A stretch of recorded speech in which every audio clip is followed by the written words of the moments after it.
G'day guys, Wereman here, welcome back to the workshop. We are doing some rules discussion.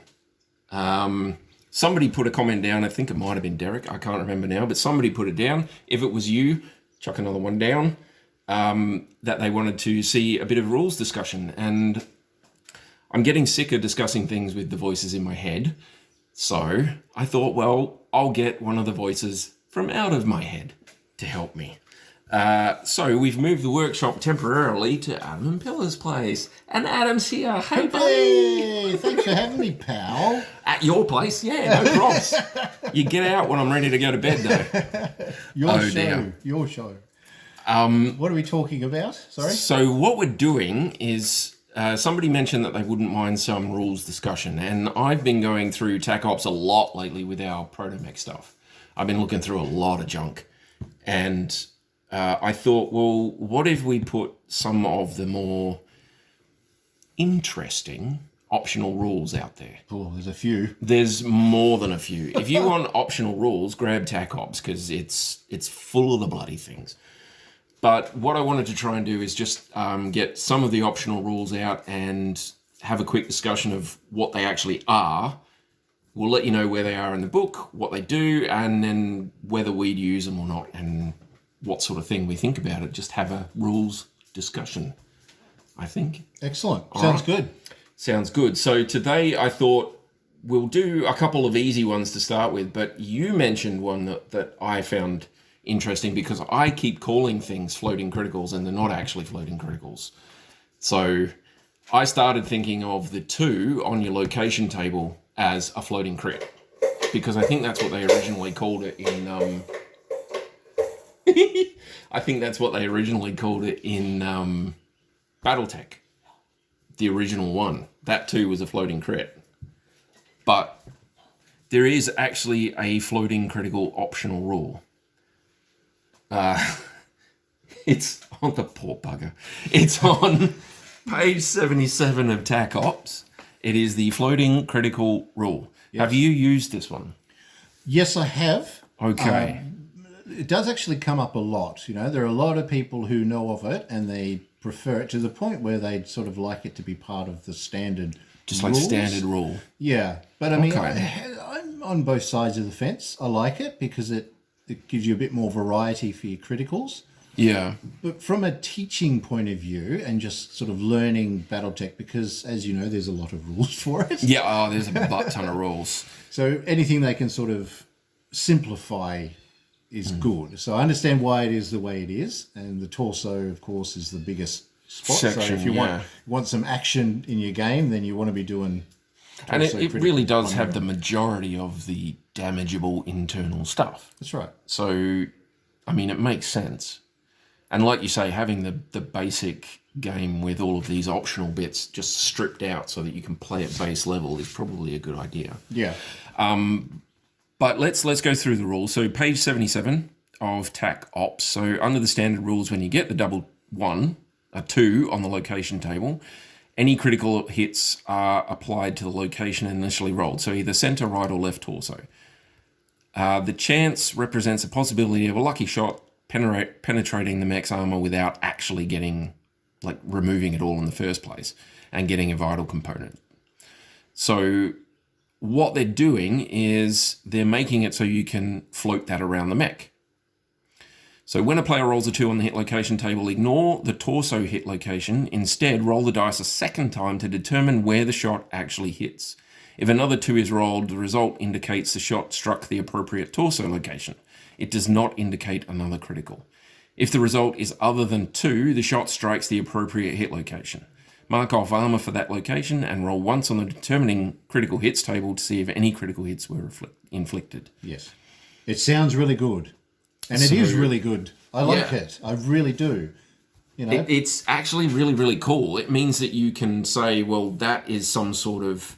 It's not necessarily a torso critical. It is a critical hit. You've damaged something hard enough that you've hit internal stuff. Yes, and to apply that ability to anywhere on the sheet, on the mech, the damage area, that's so good. So you can take out weapons in the arms. If you're lucky enough, you might even blow an arm off. If you roll high enough. Yeah, if you roll high enough. I personally am of the opinion that hitting gyros and engines is probably worth more.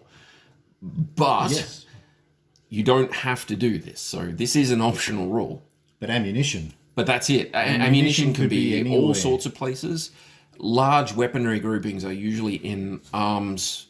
You've got jump jets and things in legs. You've got the ability to give them like modifiers if you can take out actuators. True. So arm actuators will mean weapons in that arm are harder to hit with, and leg actuators mean that it's harder for them to do stuff.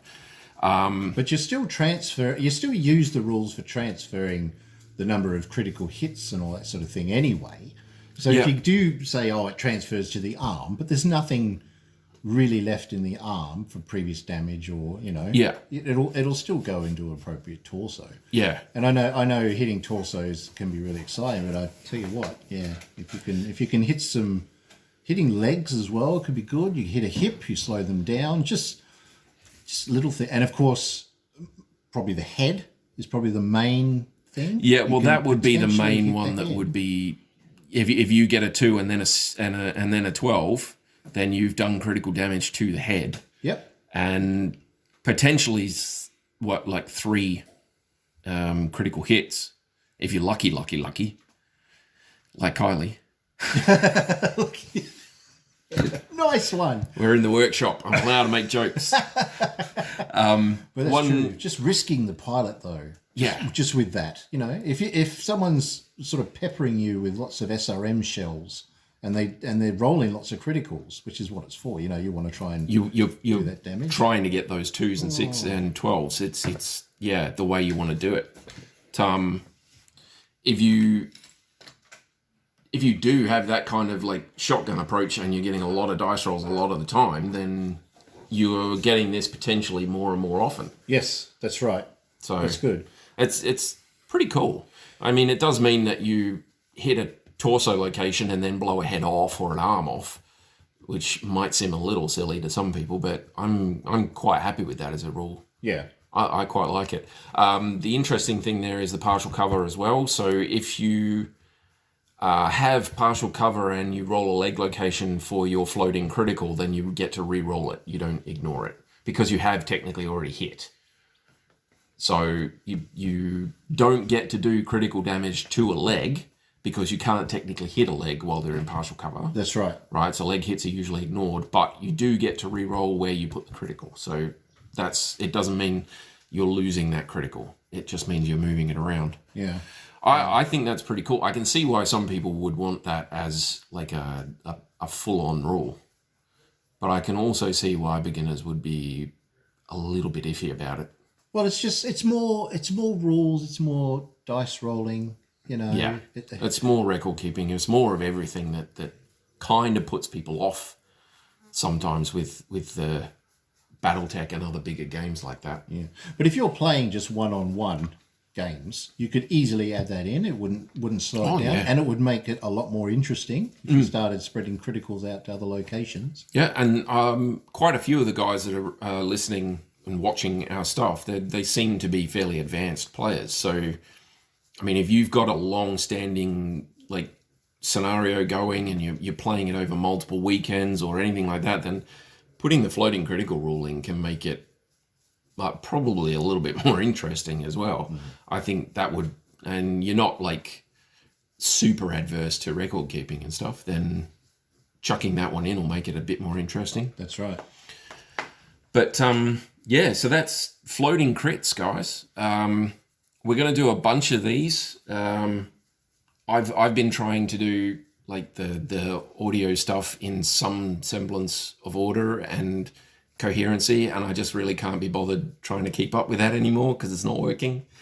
So we're going to do some rules discussion. We're going to do some of these on different weird rules. If you've got a favorite one, feel free to chuck it down in the comments, but we're going to go through a few first and we'll see how we go. Awesome. Sound good. Cool? Absolutely. Okay. That's about 10 minutes, so I think we can probably wrap it up there. All right. Thanks, man. No, thank you for having the workshop in your house. I don't know how you managed to fit the whole thing, but you did. You done good, son. You done good. We'll probably do more of these, so you'll have to keep some space, like spare. I know I've got a lot of stuff, but it's a thing. It's all good. It's fine. All I right, promise to put all the tools back where I found them if I borrow them. good lad. I've got all the silhouettes up. You That's it. better put it on the pegboard properly. I'm a bit worried about some of the silhouettes where stuff is missing.